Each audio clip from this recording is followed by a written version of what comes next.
My friend Sarah bought her first house 3 years ago. A beautiful home in a nice neighborhood with a homeowners association.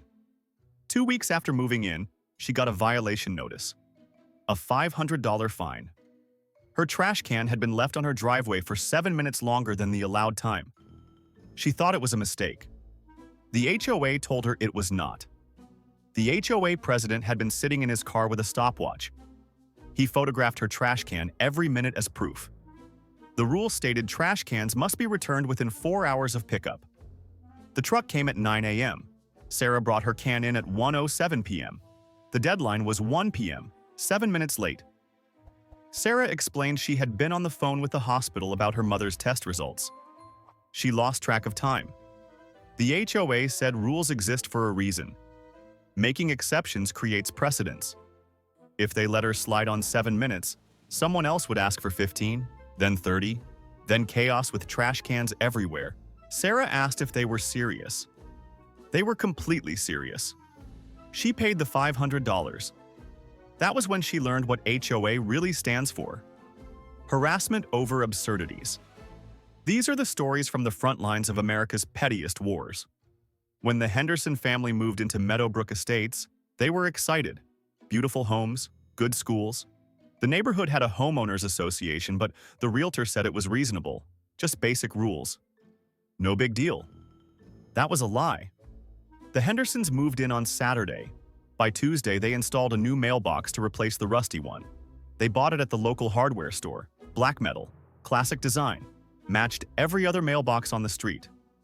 Thursday morning, they found a violation notice. The mailbox was non-compliant. Wrong shade of black. The HOA had an approved color palette. All mailboxes must be midnight black. Theirs was charcoal black. The Hendersons looked at their mailbox, then at their neighbors' mailboxes. All looked identical. They assumed this was a joke. They ignored the letter. That was their first mistake. 2 weeks later, another letter arrived. A $50 fine for failure to correct the violation. They had 14 days to fix it, or the fine would increase. They called the HOA office. Patricia, the compliance officer, explained the manufacturer changed their paint formula 2 years ago. Older mailboxes were midnight black. Newer ones were charcoal black. The HOA only approved midnight black. The Hendersons asked how they were supposed to know that. Patricia said it was in the HOA bylaws. Section 12. Subsection 4. Paragraph 8. They should have checked before purchasing. The Hendersons went to the hardware store. The manager laughed. Third time this month with this exact problem. The midnight black model was discontinued. The manufacturer only made charcoal black now. He suggested buying paint and repainting it themselves. They bought midnight black spray paint, repainted the mailbox. A week later, another letter. The mailbox was still non-compliant. Self-painting was not allowed. All modifications must be done by HOA-approved contractors. The fine was now $100. It would double every 2 weeks. The Hendersons called the approved contractors. Quotes ranged from $200 to $300 to paint a mailbox. They refused. This was extortion. They hired a lawyer. $2,000. The HOA hired their own lawyer. Fines continued every 2 weeks. 50, 100, 200, 400, 800. The numbers climbed exponentially. 5 months later, a special board meeting. The Hendersons sat in a community center room. The HOA board sat at a long table. 5 people, all retired. The board president, Gerald, was 72. Been on the board 18 years. He had printed photos of the Henderson mailbox, paint swatches, a colorimeter device that measured exact color values. Gerald explained the Henderson mailbox measured at RGB values of 45, 45, 45. The approved midnight black was RGB 40, 40, 40. A difference of 5 points. Unacceptable. Standards exist for a reason. The board voted 4-1. The Hendersons must replace the mailbox with an HOA-approved contractor within 30 days or face a lien on their property. The Hendersons gave up. They called an approved contractor. the contractor installed a new mailbox. Midnight black. Approved paint. $300 for a 20-minute job. The Hendersons paid their accumulated fines. Over $3,000 total with legal fees. The new mailbox looked identical to the old one. No one could tell the difference. They stayed 2 more years, then sold. They bought a home with no HOA. The lesson cost $3,000. The lesson was that some people have so little power in their real lives that they will abuse any tiny bit of authority they get, even if that authority is over mailbox colors. Margaret and Tom had lived in Sunset Hills for 23 years. They were in their 70s. They had one constant: their tomato garden. Every summer they grew beautiful heirloom tomatoes in their backyard. Their joy, their hobby, their connection to the earth. The garden was not visible from the street. Their backyard was fenced. The only way to see the tomatoes was through the side gate. For 23 years, no one complained. Then the HOA had an election. New board members. Younger people who wanted to modernize, raise standards. They called themselves the Improvement Committee. The Improvement Committee created new rules. One stated vegetable gardens were not allowed if visible from any public area. Decorative flower gardens were fine. Food gardens were not. Considered unsightly. Margaret and Tom received a letter. Their tomato garden violated the new rule. It must be removed within 30 days. They were confused. Their garden was not visible from the street. They called the HOA. Brittany, the new compliance coordinator, explained the garden was visible from the sidewalk if you stood at a certain angle near their side fence. Margaret asked if she was serious. Was she standing on the sidewalk peering through their fence to spy on their backyard? Brittany said she was conducting a routine compliance inspection. Margaret said their tomatoes had been there for 23 years. Brittany said grandfathering was not allowed under new rules. All properties must comply immediately. Tom asked to see evidence. Brittany emailed photos. Her standing on tiptoes on the sidewalk. Phone camera held high. You could barely see the tops of the tomato plants through a gap in the fence. Absurd. Tom wrote back explaining this was ridiculous. Brittany replied the rule was the rule. Fines would begin in 30 days. $100 per day. Tom and Margaret decided not to comply. This was their property, their backyard, their tomatoes. 30 days passed. The fines began. $100 per day. Daily letters. Each with a photo and fine amount. After 3 months, $9,000. Tom and Margaret built a taller fence. 8-foot privacy fence. The tomatoes were now invisible. They thought this solved it. New problem. The fence exceeded the maximum height of 6 feet. Separate violation. Additional fines. Tom and Margaret called a lawyer. The lawyer reviewed the bylaws and meeting minutes. He found something interesting. The meeting where the garden rule was approved did not have a quorum. Only 6 of 11 board members attended. The bylaws required 7 for rule changes. The lawyer filed a lawsuit. The rule was invalid. The HOA hired their own lawyers. The case took 8 months. The fines continued.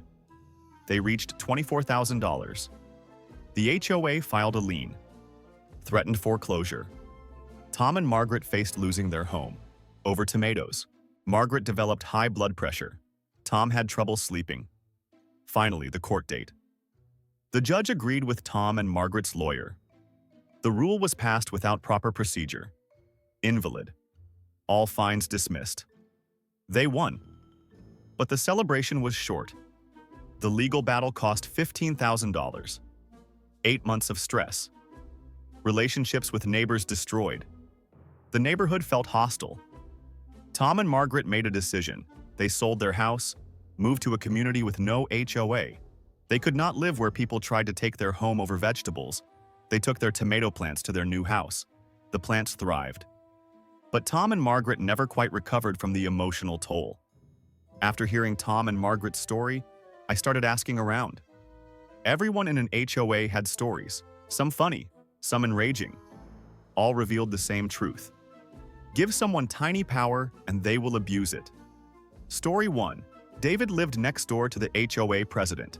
One morning, the president came over with a tape measure, measured David's grass, 3.5 inches tall. The HOA limit was 3 inches.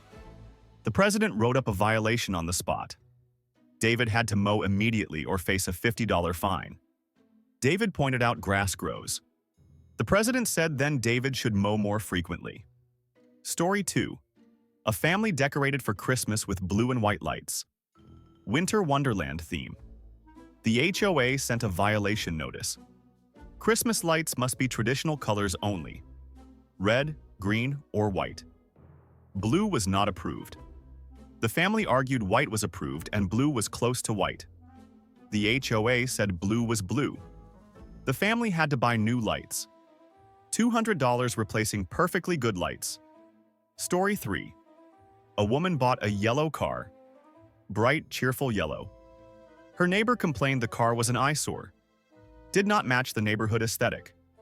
The HOA could not legally tell someone what color car to drive, but they could enforce parking rules. They sent a letter saying cars could not be parked in driveways for more than 2 consecutive hours during daytime. She had to park on the street or in her garage. Her garage was full. She had to rent a storage unit for $200 per month. All because a neighbor did not like yellow. Story 4. A woman owned a cat. The cat liked to sit in the front window and watch birds. A neighbor complained the cat was intimidating to pedestrians. Its stare was menacing. The HOA sent a letter saying pets must not be visible from the street in a manner that could disturb neighbors. The woman had to keep her curtains closed during the day so her cat could not sit in the window. The cat became depressed. The woman had to pay for anxiety medication. For a cat. Because it looked out a window. Story 5. A man walked to his mailbox at 7 a.m. in pajama pants and a t-shirt. A neighbor photographed him and sent it to the HOA. The HOA had a rule about maintaining appropriate appearance in common areas. Pajamas were not appropriate. The man was fined $100 for being improperly dressed while checking his own mailbox. Story 6. A family installed a bird feeder in their front yard.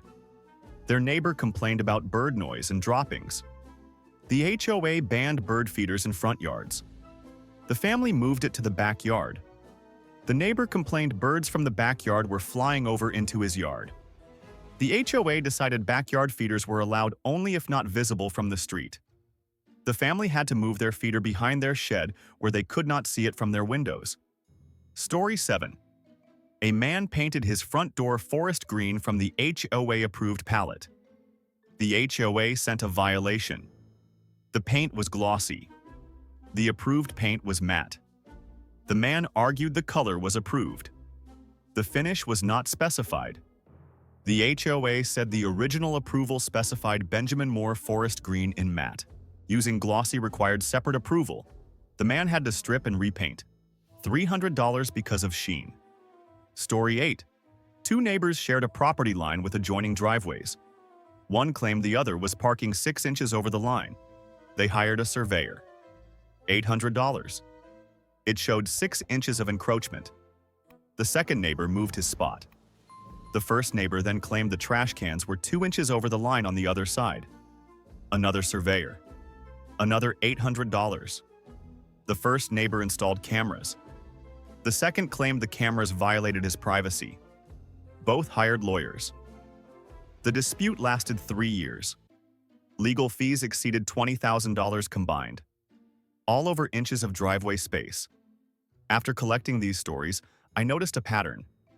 Every single one involved people with too much time and not enough real problems. People who found meaning in enforcing arbitrary rules. People who enjoyed the small power that came with HOA positions. One homeowner summarized it perfectly.